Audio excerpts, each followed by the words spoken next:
Mjambo na habari za jioni wapendwa wasikilizaji na watazamaji wa Kivu News Info. Tunawakaribisha tena kuungana nasi katika matangazo yetu ya jioni ya leo, ikiwa tarehe 3 za mwezi wa 5 mwaka 2026. Na katika matangazo yetu ya jioni ya leo tutakuletea matukio muhimu kutoka ndani na nje ya Jamhuri ya Kidemokrasia ya Kongo, ikiwemo taarifa za usalama, siasa, jamii pamoja na matukio yanaendelea kuzua mjadala katika maeneo mbalimbali ya nchi.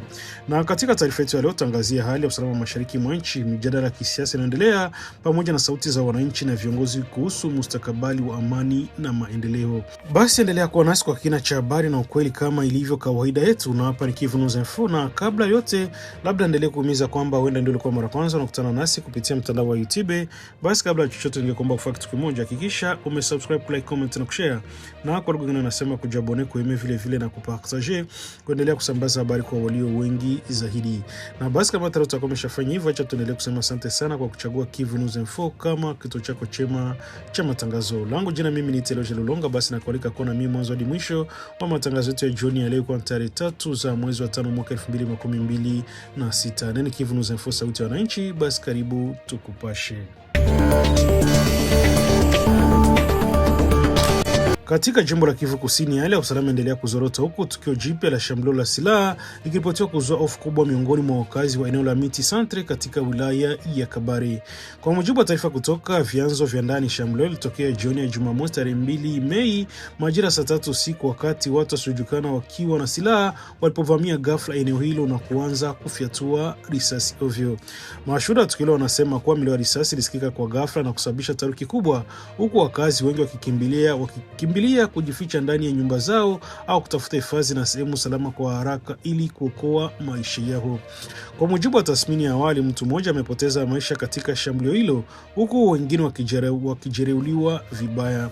Mtu mmoja alipoteza maisha ametambuliwa kwa jina la Olivier Nkozi, kijana ambaye alipigwa risasi na kufariki papo hapo kabla ya kupata msaada wa matibabu. Wakati huo ndugu yake anajulikana kwa jina la Bertin Konzi naye alijeruhiwa katika tukio hilo na aliripotiwa kuwa alikimbizwa haraka katika kituo cha afya kilichopo karibu ili kupatiwa huduma za dharura, huku hali yake ikielezwa kuwa mbaya. Wakazi wa eneo hilo wanaeleza kuwa tukio hilo lilikuwa la ghafla na lenye vurugu kubwa, likiambatana na milio mingi ya risasi iliyodumu kwa muda na kuacha athari na hofu isitofahamu katika jamii hii. Vyanzo vya ndani vinaongeza kuwa hata baada ya tukio hilo, hali ya usalama iliendelea kuwa tete hadi usiku wa manane, jambo lilizidisha hofu kwa wananchi ambao walikesha katika hali ya tahadhari kubwa. Shambulio linakuja wakati ambako matukio aina hii yamekuwa yakiongezeka katika wilaya Kabare, na katika siku za hivi karibuni matukio mengine ya mashambulizi ya silaha yameripotiwa pia katika maeneo jirani, hususan katika ukanda wa Chagala, hali iliyowatia wasiwasi juu ya mwenendo wa usalama katika sehemu hiyo ya Kivu Kusini. Kutokana na hiyo, wakazi wa eneo hilo wametoa wito kwa mamlaka husika kuchukua hatua za haraka na madhubuti ili kuimarisha ulinzi na usalama. Wanasisitiza umuhimu wa kuongeza idadi ya vikosi vya usalama ili kulinda raia na mali zao pamoja na kurejesha utulivu katika eneo hilo ambalo sasa linaonekana kuwa katika hali ya hatari kubwa. Hadi sasa kuna taarifa rasmi iliyotolewa kuhusu utambulisho wa washambuliaji hao wala sababu za shambulio hilo, huku uchunguzi ukitarajiwa kufanyika ili kubaini chanzo na wahusika wa tukio hilo. Katika jimbo la Ituri, hali ya usalama inaendelea kuwa ya kutia wasiwasi kufuatia tukio jipya la utekaji nyara iliyoripotiwa katika eneo la Mombasa. Kwa mujibu wa taarifa zilizothibitishwa na vyanzo vya ndani, raia kadhaa ambao idadi yao kamili bado haijajulikana walitekwa nyara siku ya Ijumaa tarehe 1 Mei katika kijiji cha Lisoma kilichopo ndani ya sheferi ya Babila Bakwanza katika wilaya ya Mombasa.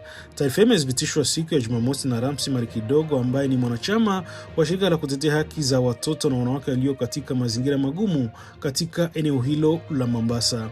Kupitia kauli yake, ameeleza kuwa kundi la waasi wa ADF ndilo linalohusishwa na tukio hilo la utekaji nyara, huku akisitiza kuwa hadi sasa bado haijafahamika idadi kamili ya watu waliotekwa. Kwa mujibu wa chanzo hicho, mbali na utekaji nyara, waasi hao wameonekana wakizunguka kwa uhuru katika maeneo kadhaa ya kilimo ndani ya sheferi hiyo. Maeneo yaliyotajwa ni pamoja na Kanana, Leta Kredi, Mikingi pamoja na Mapendo, ambako wakulima wengi hutegemea mashamba yao kwa ajili ya kujikimu. Katika mashambulizi yao inaelezwa kuwa waasi hao walipora mazao ya wakulima, jambo linalozidisha kuongeza hali ngumu ya maisha kwa wananchi ambao tayari wanakabiliwa na changamoto za kiusalama kwa muda mrefu. Vitendo hivyo vimeathiri moja kwa moja upatikanaji wa chakula na kipato kwa familia nyingi za eneo hilo. Akizungumzia hali hiyo, Ramsi Malikidogo alilahani vikali matendo hayo, akisema kuwa wapiganaji wanaendelea kupita katika mashamba wananchi bila hofu, wakichukua mazao yao na kuacha wakulima katika hali ya sintofahamu na hofu kubwa. Kutokana na hiyo, asasi za kiraia zimeanza kutoa wito wa wakulima na kwa wananchi kwa jumla kuwa waangalifu zaidi wanapokuwa katika shughuli zao za kila siku, hasa wanapoelekea mashambani. Tahadhari hiyo inalenga kupunguza hatari na ya kuwashambuliwa au kutekwa nyara na makundi hayo yenye silaha. Mashirika ya kiraia yanatoa wito kwa serikali ya Jamhuri ya Kidemokrasia ya Kongo kuchukua hatua za haraka na kuimarisha uwepo wa vikosi vya jeshi la taifa FARDC katika eneo hilo. Lengo ni kurejesha mamlaka ya dola, kuhakikisha usalama wa raia pamoja na kulinda mali zao. Tukio jipya la utekaji nyara linajiri katika kipindi ambacho mashambulizi yanahusishwa na waasi wa ADF yanaonekana kuongezeka katika wilaya ya Mambasa. Katika mashambulizi yao, raia wasiokuwa na hatia wanaendelea kuwa waathirika wakuu, wakipoteza maisha, mali zao pamoja na uhuru wao.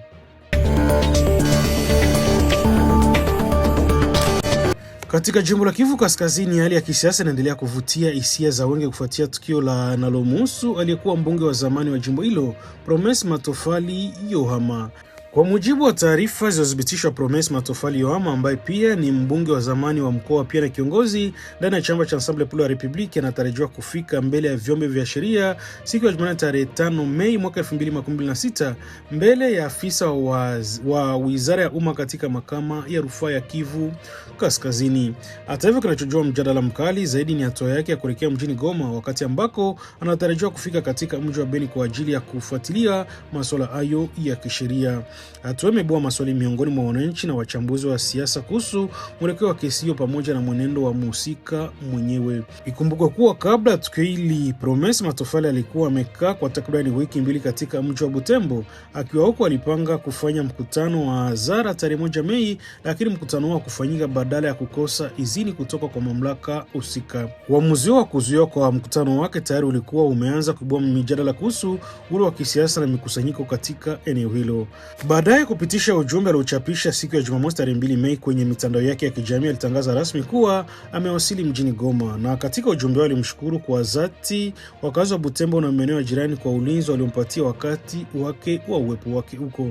Katika maneno yake alinukuliwa akisema kuwa amefika salama Goma na kutoa shukurani kwa wananchi waliomlinda, akionyesha uhusiano wa karibu kati yake na jamii ya eneo hilo. Katika ujumbe huo alisitiza mshikamano wake na jamii mbalimbali za mashariki mwa nchi, akitaja Butembo na Goma, Bukavu pamoja na Kirumba kama sehemu anazoziona kuwa ni nyumbani kwake na kwenda kurejea katika eneo hilo siku zijazo. Hata hivyo, hadi kufikia sasa sababu rasmi za kukiuka kwake mbele ya vyombo vya sheria bado haijawekwa wazi na mamlaka husika. Ukimya unaendelea kuongeza sitofahamu juu ya kiini cha swala hili, iwapo lina uhusiano na shughuli zake za kisiasa au matukio ya hivi karibuni aliyohusika nao. Wachambuzi wa masuala ya kisiasa wanaona kuwa matendo ya swala hili yanaweza kuwa na hatari kubwa katika taswira ya kisiasa eneo la Kivu Kaskazini, hasa katika kipindi ambacho hali ya usalama na utawala inaendelea kuwa nyeti. Basi Kivu News tunaendelea kufuatilia kwa karibu mwenendo wa kesi hili, kuwajuza mara tu taarifa zaidi zitakapokuwa zimepatikana. Katika habari za kisiasa nchini Jamhuri ya Kidemokrasia ya Kongo, mjadala mkali unaendelea kufuatia kauli nzito zilizotolewa na waziri wa viwanda na gavana wa zamani wa mkoa Kivu Kaskazini, Julien Paluku Kahongya. Kupitia waraka wake uliotolewa siku ya leo, Paluku ameshutumu vikali rais wa zamani Joseph Kabila, akidai kuwa anahatarisha hata kusaliti uhuru wa mamlaka ya taifa la Kongo kwa maslahi ya rais wa Rwanda Paul Kagame. Kwa mujibu wa Paluku, hatua za vikwazo vilivyochukuliwa na ofisi ya kudhibiti mali za kigeni za Marekani dhidi ya Joseph Kabila hazipaswi kuonekana kama maumizi ya kawaida ya kiutawala. Amesema kuwa vikwazo hivyo ni matokeo ya uchunguzi wa kina uliofanyika kwa muda mrefu, ukihusisha tuhuma nzito zikiwemo utakatishaji wa fedha, rushwa pamoja na ufadhili wa siri kwa makundi ya waasi yanaendelesha harakati zao mashariki mwa nchi. Paluku ameenda mbali zaidi kwa kudai kuwa kuna kile kilichokita mgawanyiko wa kimkakati kati ya Joseph Kabila na kundi la waasi wa M23 ambalo sasa linataja kama sehemu ya uhalisia wa kisiasa na kijiografia katika ukanda huo. Kauli inazidi kuongeza uzito wa mjadala kuhusu nafasi ya ushawishi wa makundi ya silaha katika eneo la mashariki mwa Kongo. Anamtuhumu Kabila kwa kuwa na uhusiano wa muda mrefu na serikali ya Rwanda, akidai kuwa kulikuwa na makubaliano ya siri kati yake na Paul Kagame ambayo kwa mujibu wake yaliendana kinyume na maslahi ya taifa la Kongo. Ili kuimarisha hoja zake, Julien Paluku alirejea matukio kadhaa ya kihistoria aliyowahi kugonga vichwa vya habari, akitaja tukio la mwaka 2009 ambako kiongozi wa zamani wa CNDP Laurent Nkunda alikamatwa nchini Rwanda, tukio lililofuatwa na operesheni za kijeshi iliyopangwa jina la Umoja Wetu ambayo iliruhusu wanajeshi wa Rwanda kuingia katika ardhi ya Kongo. Vilevile alizungumzia kujisalimisha kwa Bosco Ntaganda mwaka 2003 katika ubalozi wa Marekani ulioko Kigali, akisema kuwa tukio hilo linaibua maswali mengi na linaweza kuleweka tu iwapo kulikuwa na utaratibu wa karibu kati ya mamlaka za Kinshasa na Kigali. Katika mkataba huo, Paluku anakosoa vikali tamko la kumaliza vita lililotolewa mwaka 2014 kufuatia kushindwa kwa kijeshi kwa waasi wa M23 dhidi ya jeshi la Jamhuri ya Kidemokrasia ya Kongo mnamo Novemba mwaka 2013. Kwa maoni yake, tamko hilo lilikuwa na lengo la kupunguza uzito wa ushindi huo wa kijeshi ili kulinda maslahi fulani ya kikanda. Akihitimisha, Julien Paluku anatoa wito kwa wale wote wanaendelea kumuunga mkono Joseph Kabila kutafakari upya msimamo wao, akitiza kuwa kwa mujibu wa taarifa za ushahidi unaendelea kujitokeza, kuna dalili za kuwepo kwa uratibu wa muda mrefu kati ya rais huyo wa zamani na mitandao ya waasi wanaosumbua eneo la mashariki mwa Jamhuri ya Kidemokrasia ya Kongo.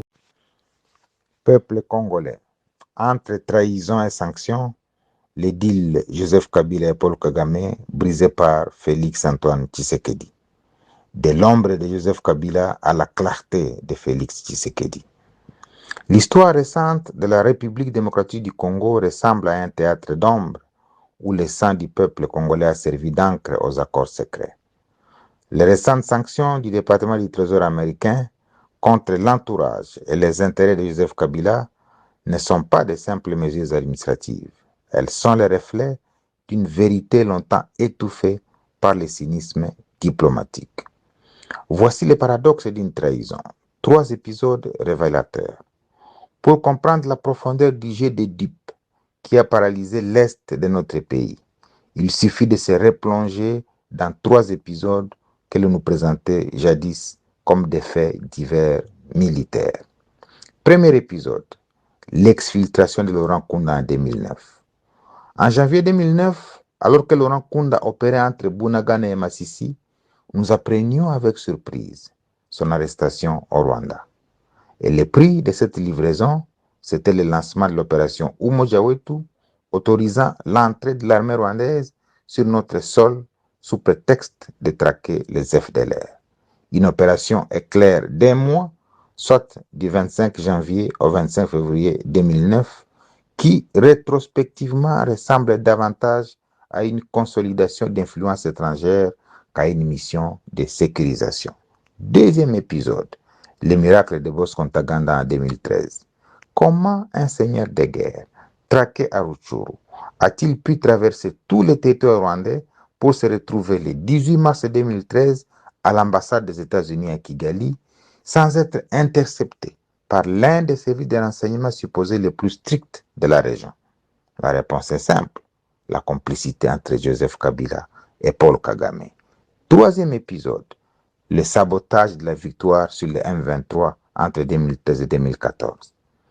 Alors que les FARDC écrasaient militairement le M23 le 5 novembre 2013, Joseph Kabila a imposé une décision incompréhensible, à savoir obliger l'armée à signer en 2014 une déclaration de fin de guerre avec un ennemi déchu et réfugié au Rwanda et en Ouganda. On aurait cru que les troupes au front étaient allées plus vite que ne le souhaitait le commandant suprême. Et au lieu de célébrer la victoire à Goma, Joseph Kabila a préféré une étrange procession routière depuis Kisangani. Tel un marathonien cherchait à gagner du temps. Il est arrivé à Goma 1 mois plus tard, soit en décembre 2013. Aujourd'hui, cette mise en scène apparaît clairement comme une stratégie visant à camoufler l'éclatante victoire des FARDC pour ne pas froisser les parrains de la rébellion. Alors, les temps de la vérité. Aujourd'hui, la jonction avérée entre Joseph Kabila et la M23 n'est plus une théorie du complot, mais une réalité géopolitique que les sanctions américaines viennent valider. Ces sanctions ne sont pas prises en une semaine, elles reposent sur des preuves documentées et solides: blanchiment des capitaux, circuit de financement, corruption systémique, affaiblissement de l'armée, déstabilisation sécuritaire, etc. Pendant que nous plairions nos morts par millions, des accords de coulisses entre Joseph Kabila et Paul Kagame sacrifiaient notre souveraineté sur l'autel d'intérêts privés. Il aura fallu l'avènement de Félix Antoine Tshisekedi pour que ces verrous sautent et que les masques tombent. Alors, un appel à la conscience nationale. Dieu ne dort pas et l'histoire est un juge implacable. À ceux qui, par calcul ou par naïveté, participent encore à cette machine infernale visant à sauver les intérêts de l'agresseur, ravisez-vous. Souvenez-vous du destin de Jonas Savimbi. Une fois qu'un pion ne sert plus les intérêts de ses maîtres, il est impitoyablement sacrifié. Peuple congolais, l'heure est au rassemblement derrière Félix Antoine Tshisekedi, le seul leadership qui a osé démasquer les vampires qui s'abreuvaient de notre chaos. La responsabilité nous incombe désormais de protéger cette clarté retrouvée. Bon dimanche à toutes et à tous. Mwaka ifikapo tarehe 3 Mei, dunia huadhimisha siku ya kimataifa ya uhuru wa vyombo vya habari, siku muhimu na kukumbusha serikali kote duniani wajibu wao kuheshimu na kulinda uhuru wa wanahabari. Siku hii inatumika kama fursa ya wataalamu wa vyombo vya habari kutafakari juu ya maadili ya taaluma zao pamoja na changamoto zinazokabili uhuru wa habari. Nchini Jamhuri ya Kidemokrasia ya Kongo, maadhimisho ya mwaka huu yameambatana na uzinduzi wa jukwaa maalum la kitaaluma linaloandaliwa na Umoja wa Kitaifa wa Vyombo vya Habari nchini humo, unajulikana kwa jina la INPC. Jukwaa hilo lizinduliwa rasmi tarehe 13 Aprili katika ukumbi wa Cercle Kinshasa, ikilenga kujadili nafasi ya vyombo vya habari katika kujenga amani na mshikamano wa kitaifa, hasa katika kipindi hiki ambacho nchi inakabiliana na changamoto za kiusalama na kijamii. Kongamano hilo limeandaliwa kwa ushirikiano na mashirika mbalimbali ya kitaaluma chini ya kauli mbiu isemayo kujenga mustakabali wa amani.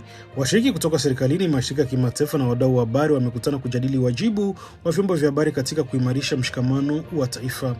Akizungumza kwa niaba ya waziri wa mawasiliano na vyombo vya habari Patrick Muyaya ambaye yuko safarini kikazi, mkurugenzi wake wa baraza la mawaziri Nicolas Lianza Likwale alisifu juhudi hizo na kusema kuwa zinakuja katika wakati mwafaka ambako taifa linahitaji mshikamano na uvumilivu.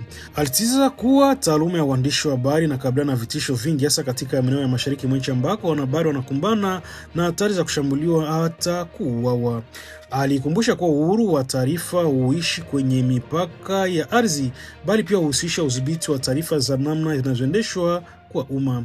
Kwa upande wake, rais wa NPC kamanda wa Kamanda Muzembe alisisitiza kuwa wanahabari wana jukumu kubwa katika jamii, hasa katika nyakati za migogoro. Alieleza kuwa wanahabari si mpataji tu wa habari, bali pia ni mhusika muhimu katika kujenga jamii kuelekea Afrika na kuimarisha ukweli bila kuchochea migogoro. Katika hotuba yake alibainisha kuwa mkongamano hilo lina malengo matatu makuu: kuandaa hadi ya wafanyabiashara kufanya kazi kwa uwajibikaji hasa wakati wa migogoro, kuweka mpango wa kutafuta sekta ya habari nchini, pamoja na kuanzisha mfumo wa kitaifa wa kulinda usalama wa wanahabari. Kwa ujumla, maadhimisho ya mwaka huu yanatoa ujumbe mzito juu ya nafasi ya vyombo vya habari katika kulinda ukweli, kujenga amani na kuimarisha demokrasia, huku akisisitiza umuhimu wa kulinda uhuru na usalama wa wanahabari katika mazingira yenye changamoto nyingi. Katika Jamhuri ya Kidemokrasia ya Kongo, suala la usalama mashariki mwa nchi linaendelea kuvuka mipaka ya kisiasa na kijeshi, na safari hii limejitokeza hadi kwenye jukwaa la muziki wa kimataifa. Ni katika tamasha kubwa lilofanyika katika ukumbi wa Stade de France ambako msanii maarufu wa Kongo Fally Ipupa alitoa ujumbe mzito uliogusa hisia za wengi, hasa kuhusu hali ya vita na mateso yanayoendelea mashariki mwa nchi. Wakati akidumbuiza wimbo wake maarufu Liputa, Fally Ipupa alisimama kwa muda mrefu kuzungumza moja kwa moja na hasira, akitoa ujumbe wa amani uliokuwa ukisubiriwa kwa muda mrefu na mashabiki wengi wa muziki wake pamoja na wananchi wa Kongo kwa ujumla. Katika maneno yake aliyojaa hisia na uzito mkubwa, msanii alinukuliwa akisema, mokolo na kukutana na Nzambe na kosenga ye kimya na Kongo surtout na este. Kauli na tafsiriwa kuwa siku nitapokutana na Mungu nitamwomba arejeshe amani nchini Kongo, hasa mashariki. Hii imepokelewa kama kilio cha moyo kinachoakisi mateso wananchi wanaoishi katika maeneo yaliyoathiriwa na vita. Ujumbe huo haukuwa hatua kawaida, bali unaonekana kama ishara kujitokeza wazi kwa msongamano katika mijadala ya kitaifa inayohusu usalama na mustakabali wa nchi. Wengi wanamchukulia Fally Ipupa kama balozi wa utamaduni wa Kongo duniani, hivyo kauli yake imepewa uzito mkubwa zaidi ya yule wa burudani. Katika kipindi ambacho mashariki mwa Kongo inaendelea kukumbwa na migogoro ya silaha, mauaji na mateso ya raia, sauti ya msanii huyu inaonekana kuwakilisha matumaini ya watu wengi ambao wamekuwa wakitamani kuona watu mashauri wakichukua msimamo na kuzungumzia hali halisi. Mashabiki na watumiaji wa mitandao ya kijamii wameeleza hisia zao wakisifu ujasiri wa msanii huyo kwa kutumia jukwaa lake kuzungumzia swala nyeti linalogusa maisha ya mamilioni ya watu. Kwa mjadala, tukio linaonyesha kuwa muziki unaweza kuwa zaidi na burudani, bali pia chombo cha kuleta ujumbe mzito wa kijamii na kisiasa, hasa katika nyakati ambazo taifa linapatia changamoto kubwa. Kupitia sauti ya Fally Ipupa ameongeza nguvu katika wito wa amani, akitoa matumaini ya mapya wananchi wa Kongo, hususan wale wanaendelea kuishi katika mazingira magumu ya vita mashariki mwa nchi. Na kufikia hapo ndipo tunahitimisha matangazo yetu ya jioni ya leo kwa tarehe 3 za mwezi wa 4 mwaka 2026. Namba kwa kusikiliza ni Kivu News Mfamba, kwa siku tuendelea kuletea matangazo yetu tukiwa mashariki mwa Jamhuri ya Kidemokrasia ya Kongo. Asante sana kwa kuwa nasi mwanzo hadi mwisho wa matangazo yetu hii ya jioni leo, ambako tumekuletea matukio muhimu kutoka ndani na nje ya Jamhuri ya Kidemokrasia ya Kongo, yakiwa yamejikita zaidi katika masuala ya usalama, siasa na maisha ya wananchi.